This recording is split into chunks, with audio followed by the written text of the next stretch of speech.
정통으로 공법을 분석을 하고 공부를 이번 시험하고 이렇게 보면 저 이렇게 이름 있죠, 이렇게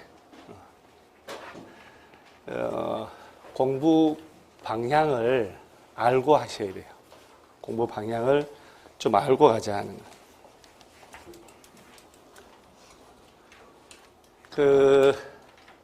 월화수목 금이 오늘 공법 첫 수업이에요. 그렇죠?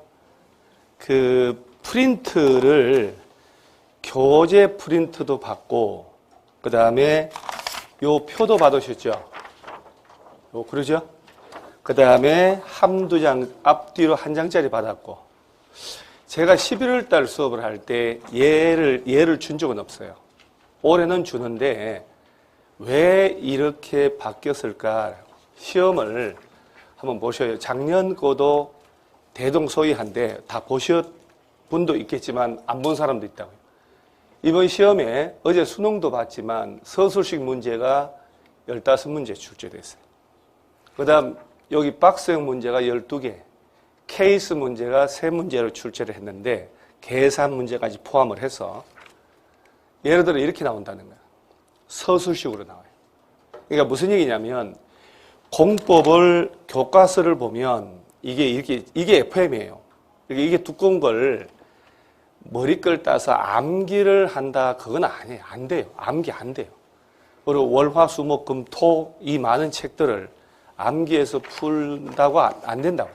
이게 뭐 대화를 따서 외워서 될 내용이 아니잖아요.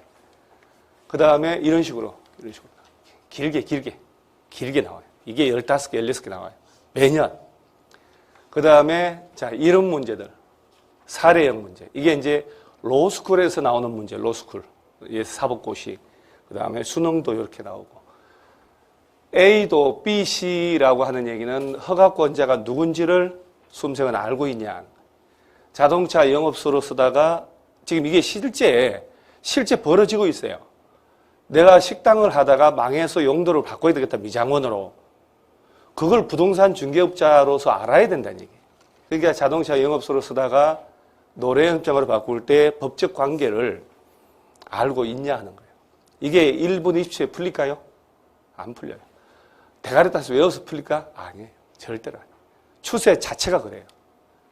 그 다음에 계산 문제예요. 근데 제가 여러분한테 말씀드리고 싶은 게 우리 선생들이 1년 커리큘럼 중에 9, 10월 달이 제일 중요하거든요.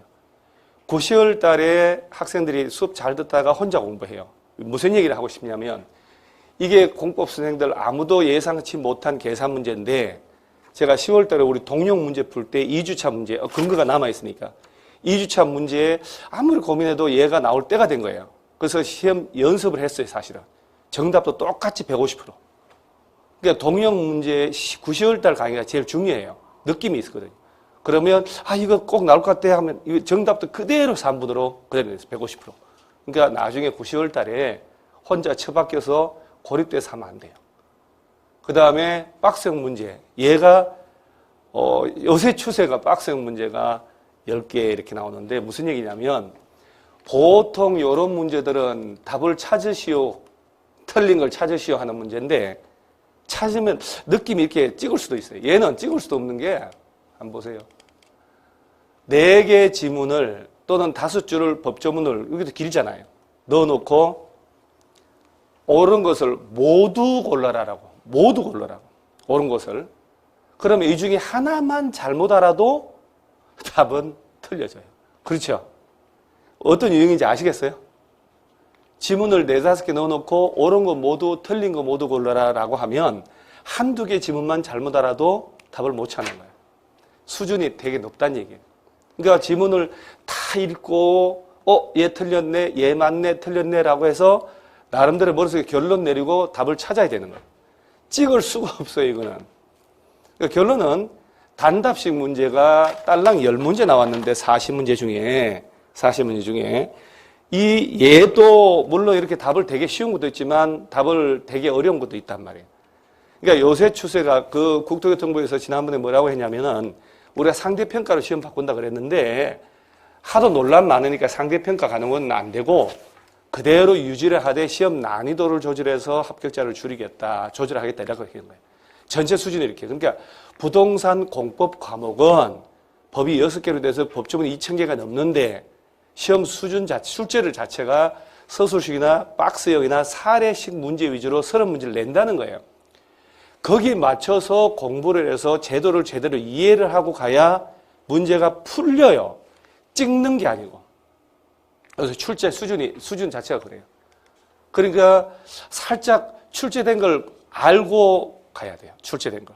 그래서 우리가 부동산 공법이 뭐냐? 첫 시간에 이제 지난번에 나왔던, 근데 33회 시험에 나온 것도 대동소이해요. 비슷하게 이렇게 나왔어요. 이렇게 케이스 문제 꼭 들어가 있고, 박스형 문제 있고, 서술식 문제로 나오고. 그래서 우리 여러분들 중에 시험을 보신 분도 있지만, 안 본 사람들을 위해서 여기 처음이니까, 우리 요 순서가 프린터 준 거 있죠, 프린터.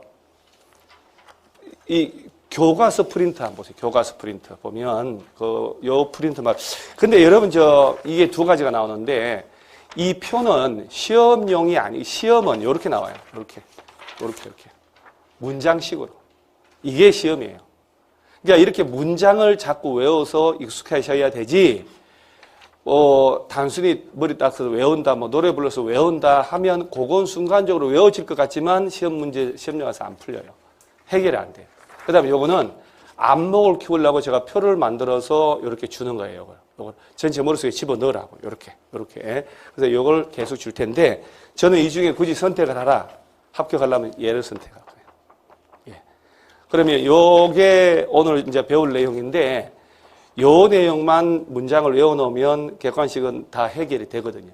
그 요걸 이제 제가 한번 볼게요. 이번 주에 예를 주면, 여러분들이 이따 이제 제가 읽어줄 텐데, 다음 주에는 다음 주 신도만큼 얘가 나오겠죠. 그러면 다음 주에는 오늘 준 요것도 제가 복습을 하고 다음 주 내용도 얘기해 주겠죠. 그럼 3주차 가면 3주 또 여기 나오게 할 거 아니에요. 진도만차. 그러면 또 3주차에는 1주차, 2주차 한 걸 복습해 주고 얘를 또 하고. 그러면 7주차 넘어가면 오늘 준 거 몇 번 보게 되게요? 7번. 그러면 얘가 누적돼서 머릿속에 계속 남아 있는 거예요. 그런 식으로 문장을 계속 외우면서 공부를 해야